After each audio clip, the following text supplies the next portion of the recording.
Gravity Room, we're going around the world in 24 minutes. That's right, from Japan to South Africa, there's a lot of cool stuff out there. I'm Phil in Toronto, and we have interviews with Garth Ennis, Fantagraphics, and Carl Masek coming up. And I am still Nick in New York. We've got a ton of anime like Ghost in the Shell in this episode, so all you otakus, stay tuned to the Anti-Gravity Room.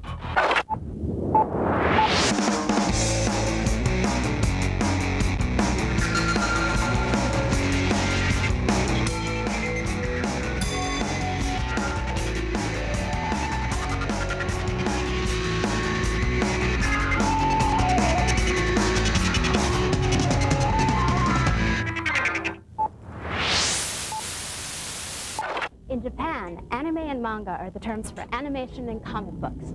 There once was a manga cyberpunk anime epic called Ghost in the Shell. It was turned into anime, kicked butt in Japan, and now is hitting North American theaters on a limited release. Marvin Gleicker of Manga Entertainment discusses this Japanese invasion. Well, when people ask me what is anime, it's really an abbreviation for animation, but very stylized. The characters have more development in them, more animation flowing and movement. It has more intricate backgrounds, and the plot is definitely more intricate than a regular westernized animation that you would see on a Saturday morning cartoon show or even in a feature film. Ghost in the Shell is our major theatrical release this year. It's a full-length feature Japanese animation, very highly stylized, and it stars a gorgeous woman who is really a cyber life form that was created to perform espionage into other people's computers and in cyberspace to gather data and information, to spy on weapons and other countries' plans. And she escapes and is looking for a human biological life form so that she can disappear into the background.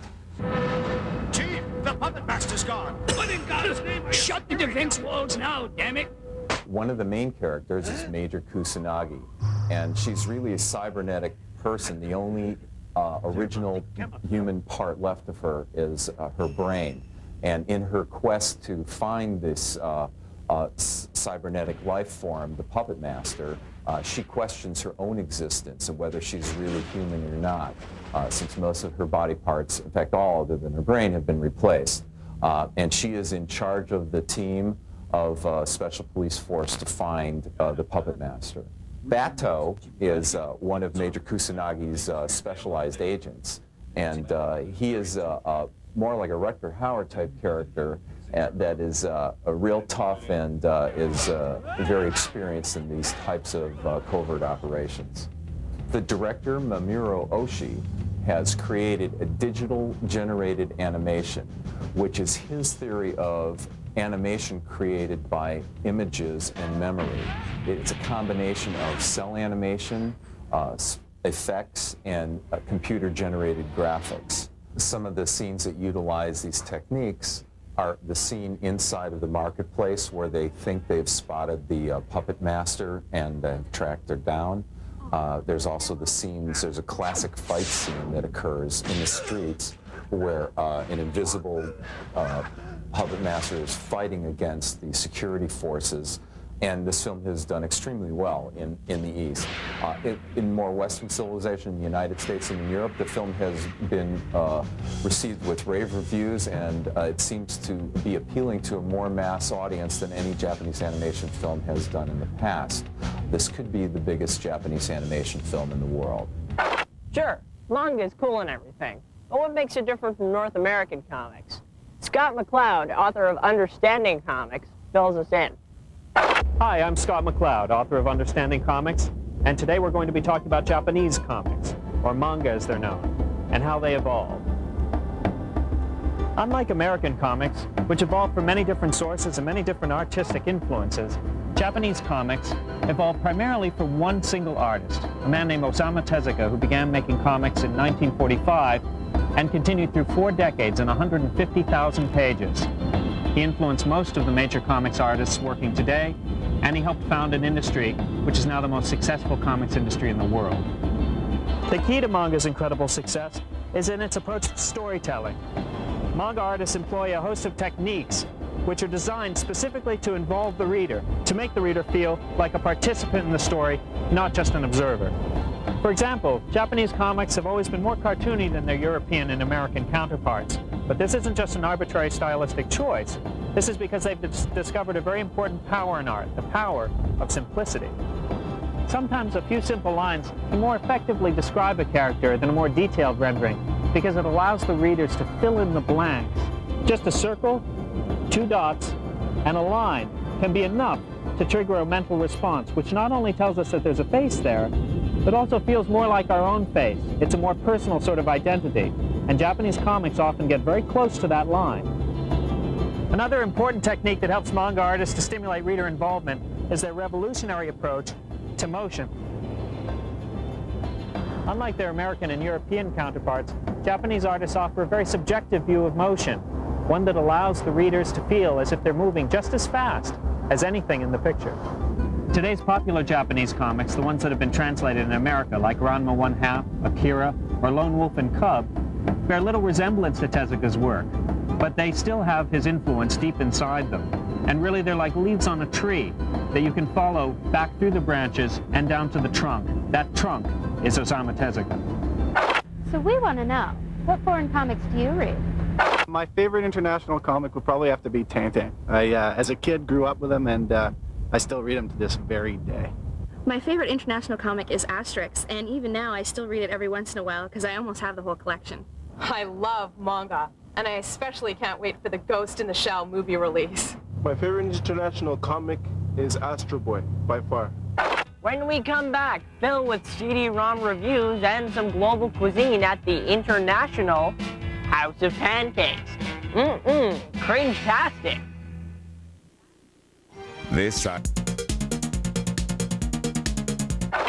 All right, this week we're reviewing Crazy Ivan for what? The Sony PlayStation. And listen to this, it's much like Kiliak, the DNA Imperative. Remember that game? It's a shooter game, much like Doom. But the thing is, Crazy Ivan's more refined. It looks a lot better. Plus, there's nothing like popping a game in and seeing presented in Dolby Surround, because I have the 5-speaker home theater thing happening. I cranked this baby up. The sound is awesome. The graphics are a lot more refined than Kiliak, like I said. And the opening of the game actually is pretty good. No bad acting. Now, as you go up the different levels, you get to change countries. You start off in Russia, you can eventually end up in Japan, you can end up in North America and New York, you can end up in Saudi Arabia, and the terrain is much the same as you'd expect from these countries. A little bit of a tip, though, like in the first level, for example, you get into a certain arena. Now, there are 4 arenas, and then there's a certain item you have to pick up, okay? Now, pick up all your things at the arenas and get out of there, because if you don't keep moving, the Black Knight will come, which is this huge robot, and it'll blow you away, and then you got to keep going over and over again. Crazy Ivan, I have to give it 4.5 Gs out of 5. Why do I take off the half G? Because Psygnosis, the guys who came up with this game, I know they're going to come up with an even better shooter game. Crazy Ivan, check it out. This just in. Vertigo and Peter Kuper present The System. Corrupt cops, serial killers, crazed bombers, and political scandal are the focus of this 3-part miniseries. Indie Magazine issue number 14 is now available, featuring the UK comic scene and interviews with Billy Tucci, Xander Cannon, and Bud Root. Big Entertainment and Alliance Television are turning John Jake's Mulkin Empire into a TV series. Mulkin Empire was a 6-issue limited series released last year. No food, no water. What comics would you like on a desert island? If I could take 3 comics onto a desert island, I would take Bone, Scud, and Bone. Stick around as we continue to cruise the global village with Garth, Ennis, and Fantagraphics, plus some South African comic strips after this. Where's that baby? I brought you a little...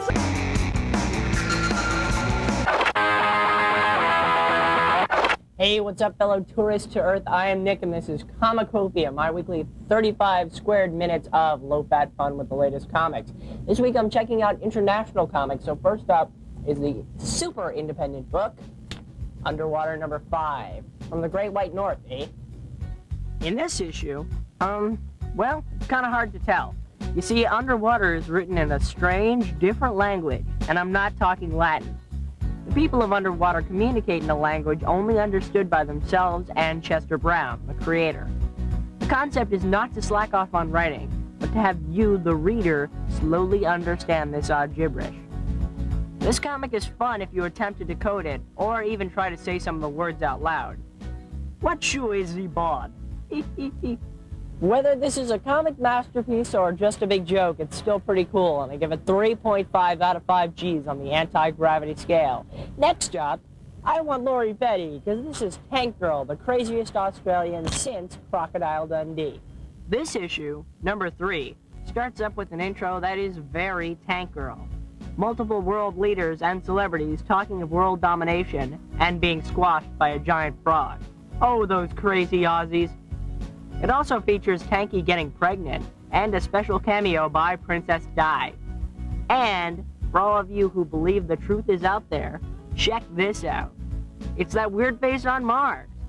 This comic has great art that looks like a guy in a mental institution drew it, which is perfect because the writing reflects the same thing.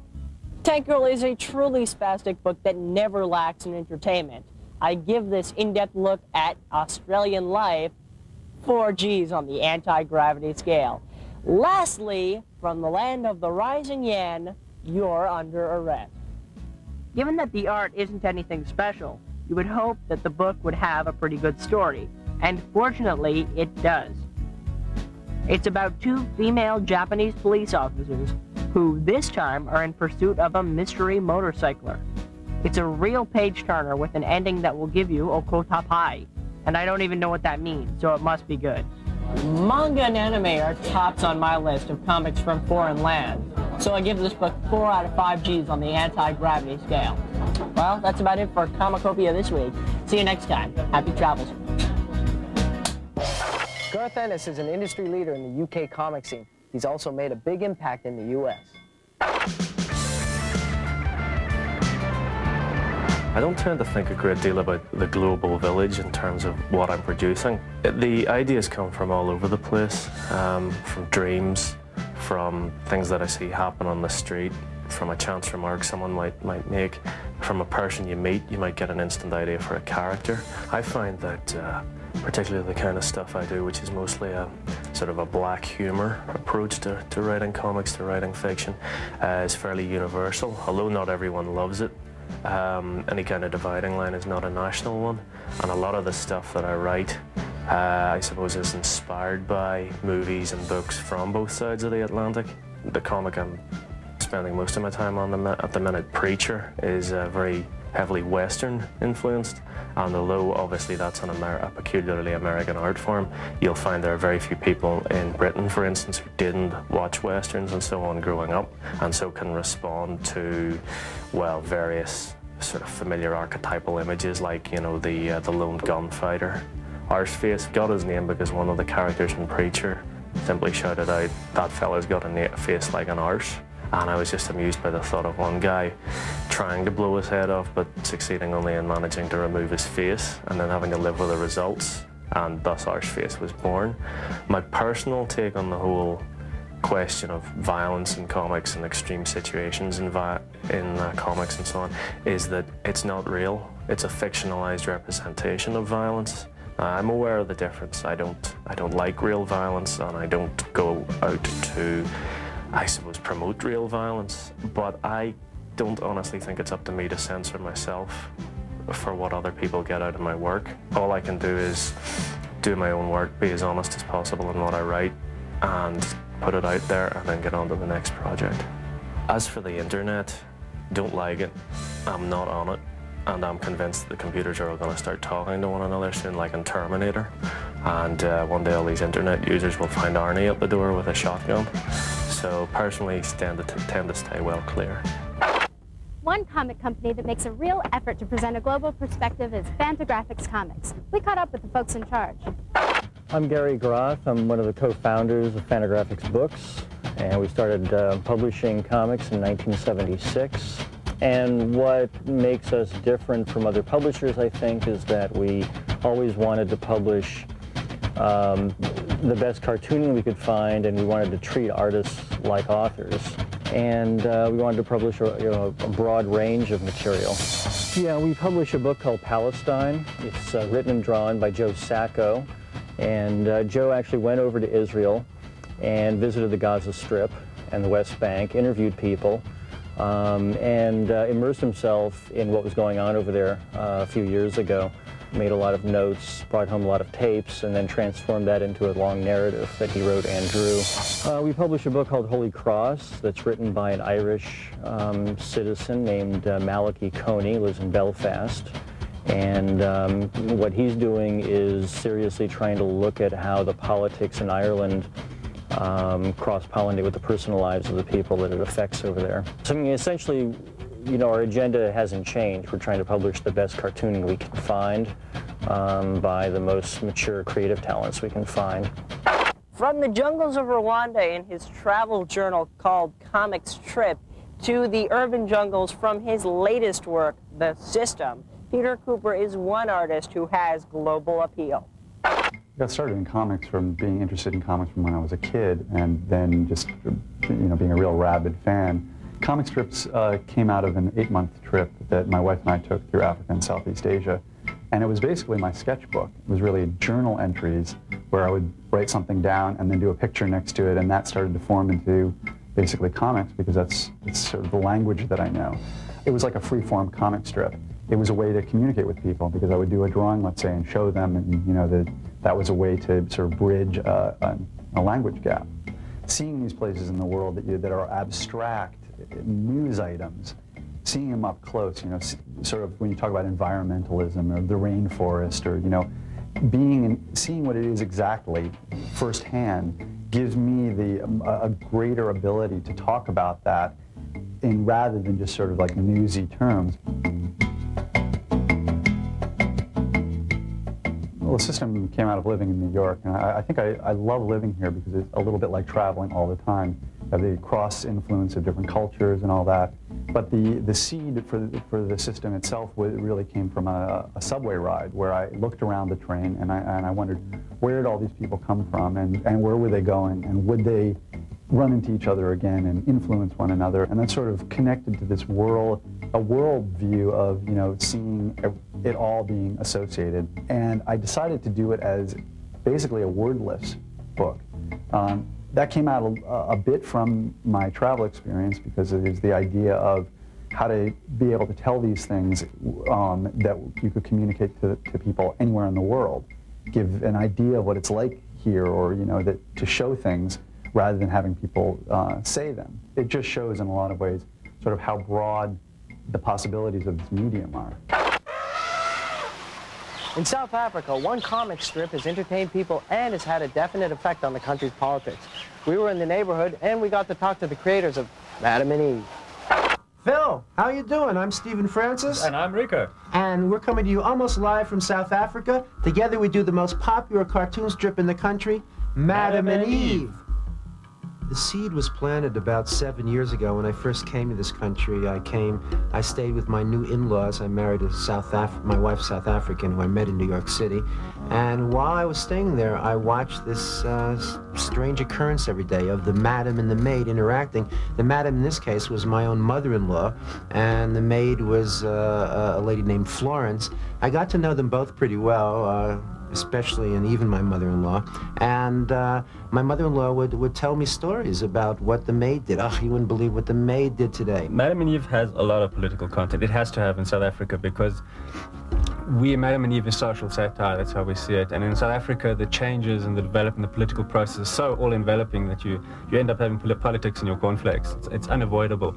But also when we set out to do Madam and Eve, we decided that we were trying to, actually we based ourselves loosely on Doonesbury, and we had the same intent as Doonesbury, you know, to actually to create a diary of South African change. That's actually what happened. We didn't set out to do that, but that's actually what happened. If we look over the last 3.5 years of our cartoon strips, we can actually follow the whole political process and the sort of the birth of the new South Africa. Of course, some of the strips you have to understand South African politics to get the punchline, but a great many of our strips can be understood by anyone. Humor is universal. As a matter of fact, just a couple days ago, we got our first book from Denmark. Here's Madam and Eve in Danish. I could read some. The cover's called Jamin Sort Kafa Epar Mod Nu, Madam. Of course, I have no idea what that means, but hey, what the heck. I think it means black coffee is in fashion now, Madam. But we're very thrilled, and we hope to see Madam and Eve in a lot more countries, maybe even America soon. We're going to dig through that big old mailbag and see what crawls out. So come on back after this. Aaron Rothman of Ann Arbor, Michigan writes, I love the show so much that I stay home on a Friday night just to see it. Cool. I'm also writing to you about the Phil fan club some friends and I started. Well, Aaron, here's the secret Phil fan club handshake.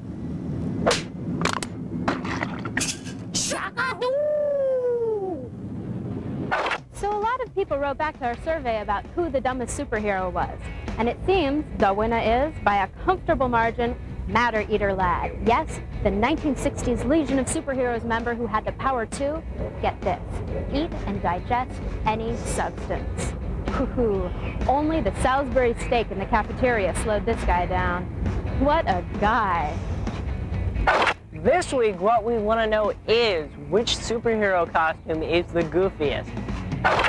You can write us at YTV Canada, 64 Jefferson Avenue, Unit 18, Toronto, Ontario, Canada, M6K 3H3, or email us at antigravity@ytv.ca. That's antigravity. And our webpage is at www.antigrav.com. Well, that's it. Another quick spin around the world. Yep, the world of comics is always evolving, taking influence from country to country and improving comics globally. It's hard to believe that someday Howard the Duck might unite the entire world. See you next time on the Anti-Gravity Room.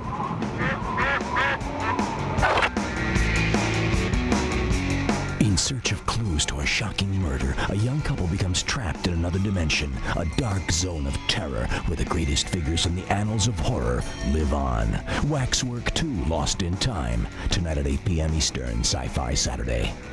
From the streets of L.A. to the far reaches of outer space, the hunt is on for the ferocious furballs with a bad case of the